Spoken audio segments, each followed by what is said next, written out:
এবার হিঙ্গলগঞ্জের ছবি দেখাবো আপনাদের। হিঙ্গলগঞ্জে রাস্তার উপরে গাছ পড়ে রাস্তা বন্ধ হয়ে গিয়েছে এবং বেশ কিছুটা জায়গা জুড়ে বিদ্যুৎ বিচ্ছিন্ন। তার কারণ ইলেকট্রিক তারের উপর বা ইলেকট্রিকের পোস্টের উপর গাছ পড়েছে এবং বিদ্যুৎ বিচ্ছিন্ন হয়ে গেছে।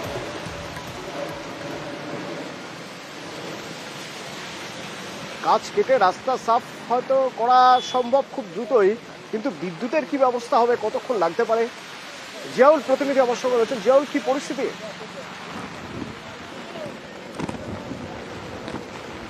দেখো, নতুন করে কিন্তু আবার ঝড়ের দাপট শুরু হয়েছে, অর্থাৎ লেমানের দাপট দ্বিতীয় দিনেও কিন্তু দেখা যাচ্ছে। তার কারণ তুমি দেখতে পাচ্ছ মুষলধারে বৃষ্টির সঙ্গে ঝোড়ো হাওয়া, প্রায় 50 থেকে 60 কিলোমিটার বেগে ঝোড়ো হাওয়া উঠছে এবং আমার পিছনে রয়েছে কালিন্দী নদী। তুমি দেখতেই পাচ্ছ কালিন্দী নদী, অর্থাৎ গতকালকে আমরা দেখেছিলাম যেভাবে ফুসছিল এবং জলস্রোত আজকে কিন্তু তেমনই, অর্থাৎ সেইভাবে নতুন করে ফুসতে দেখা যাচ্ছে আবার এই কালিন্দী, রায়মঙ্গল সহ একাধিক নদী।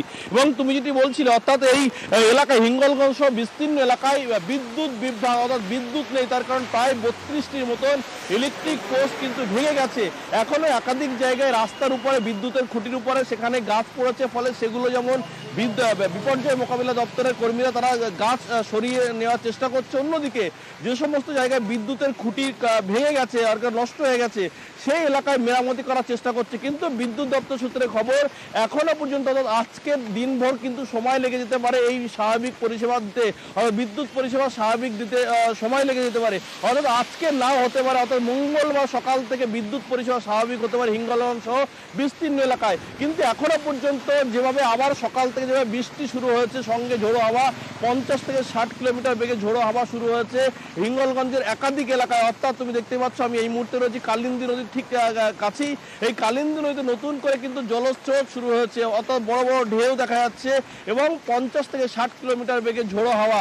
ফলে বিদ্যুৎ দপ্তরের কর্মীরা, অন্যদিকে বিপর্যয় মোকাবিলা যে সমস্ত দপ্তরের কর্মীরা গাছ কাটার কাজ করছিল, রাস্তা পরিষ্কারের কাজ করছিল, তাদেরও কিন্তু কাজে কিছুটা ব্যাঘাত হচ্ছে, অর্থাৎ তারাও কিন্তু থমকে যাচ্ছে কাজ। ফলে তারাও কিন্তু এখনো পর্যন্ত বিদ্যুৎ দপ্তর সূত্রে খবর যে মঙ্গলবার সকালের আগে কোনো রকম ভাবেই বিদ্যুৎ পরিষেবা স্বাভাবিক হওয়া সম্ভব নয়। অর্থাৎ এখনো প্রায় 32টির মতন যে পোস্ট খালি ভেঙে গেছে সেগুলো আবার সেখানে নতুন করে বিদ্যুতের পোস্ট লাগাতে হবে এবং যে তার একাধিক জায়গায় তার যে ছিঁড়ে গেছে সেগুলো কিন্তু স্বাভাবিক করতে মঙ্গলবার সকাল পর্যন্ত লেগে যেতে পারে। ইতিমধ্যেই বিডিও থেকে শুরু করে প্রশাসনের আধিকারিকরা বিভিন্ন জায়গায় ফ্ল্যাশ সেন্টারে যারা আশ্রয় নিয়েছে সেখানে যাচ্ছেন এবং তাদের কি সমস্যা সেগুলো জানার চেষ্টা করছেন। এবং ইতিমধ্যেই বেশ কয়েক জায়গায় নদী বাঁধে এই যেভাবে উত্তাল হওয়া শুরু করেছে, নদী বাঁধে আবার নতুন করে জল ঢুকতে শুরু করেছে। ফলে এনডিআরএফ থেকে শুরু করে লোকাল প্রশাসন তারাও কিন্তু চেষ্টা করছেন যাতে জল দ্বিতীয়বারের জন্য আবার এলাকায় না ঢোকে। তার জন্য তারাও কিন্তু জেসিবি দিয়ে সেই বাঁধ অর্থাৎ মেরামতি করার চেষ্টা করছে। গ্রামবাসীরাও হাত লাগিয়েছে যাতে নতুন করে জল ঢুকতে না পারে। কিন্তু যেভাবে একেবারে মুষলধারে বৃষ্টির সঙ্গে প্রায় 50 থেকে 60 কিলোমিটার বেগে ঝড়ো হাওয়া, ফলে নতুন করে আবার এই একাধিক জায়গায় বাঁধ ভেঙে যাওয়ার একটা আশঙ্কাও কিন্তু করছেন প্রশাসনিক আধিকারিকরা। কিন্তু সতর্ক রয়েছেন প্রশাসক, তারাও কিন্তু বিভিন্ন জায়গায় যাচ্ছেন, কোনো জায়গায় সমস্যা হলে সেগুলো দ্রুত সমাধান করার চেষ্টা করছেন। কিন্তু এই যে বিদ্যুৎ বিভ্রাট তথা মঙ্গলবারের আগে কোনো রকম ভাবেই সম্ভব না, এমনটাও কিন্তু বিদ্যুৎ দপ্তর সূত্রে জানা গেছে। ইতিমধ্যেই একাধিক জায়গায় যে গাছ কেটে গাছ রয়েছে সেগুলোও কিন্তু স্বাভাবিক, অর্থাৎ গাছ পরিষ্কার করার কাজ করছে বিপর্যয় মোকাবিলা দপ্তরের কর্মীরা। অতনু। আচ্ছা আচ্ছা, ধন্যবাদ।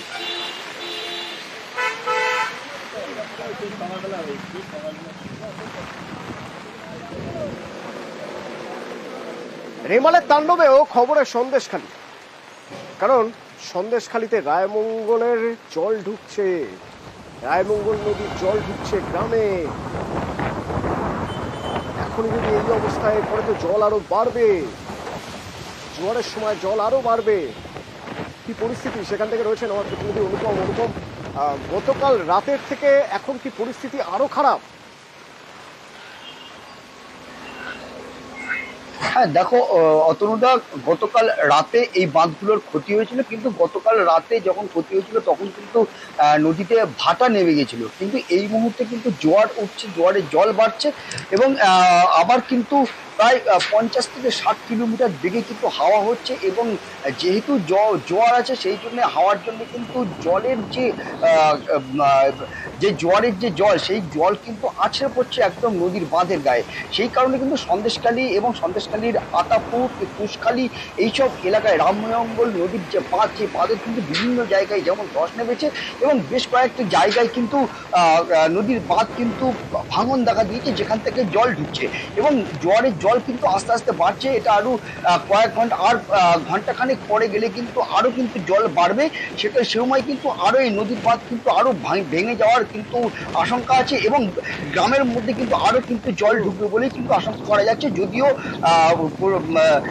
যদিও প্রশাসনিক তৎপরতা চোখে লক্ষ্য করা যাচ্ছে, প্রশাসনের তরফ থেকে সেখানে যাওয়া হয়েছে, এবং সেখানে সেসব নদীর বাঁধ মেরামতের কাজ ইতিমধ্যেই শুরু করে দেওয়া হয়েছে, এবং যেসব জায়গা দিয়ে জল ঢুকছে সেখানে বালির বস্তা, বাঁশ, ত্রিপল দিয়ে সেসব বাঁধ মেরামতের চেষ্টা করছে। যেসব বাঁধ ধসে গেছে সেসব বাঁধেরও মেরামতের কাজ শুরু হয়ে গেছে, যদিও এইসব বাঁধ কিন্তু মেরামত খুব করতে বেশ একটা কয়েক কাজ ঘন্টা হচ্ছে সময় না। লাগবে। ধন্যবাদ।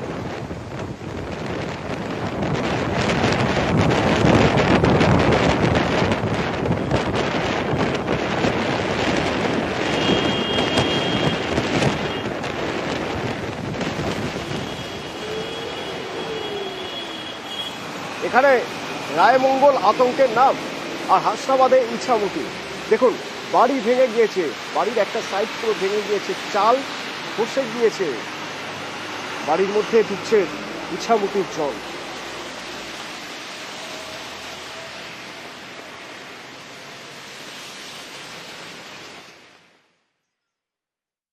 বিশাল ক্ষয়ক্ষতি হয়ে গেছে, ভেঙে চুরিয়ে সব ঘরের খোলে টোলে সব পানি। বিশাল আতঙ্কের মধ্যে ছিলাম, ঝড়ের ঝাপটায় সব কিছু ভেঙে চুরিয়ে গেছে। বিশাল অসুবিধার মাঝখানে আমাদের কি করি কি করব আমরা নিজেরাই জানি না।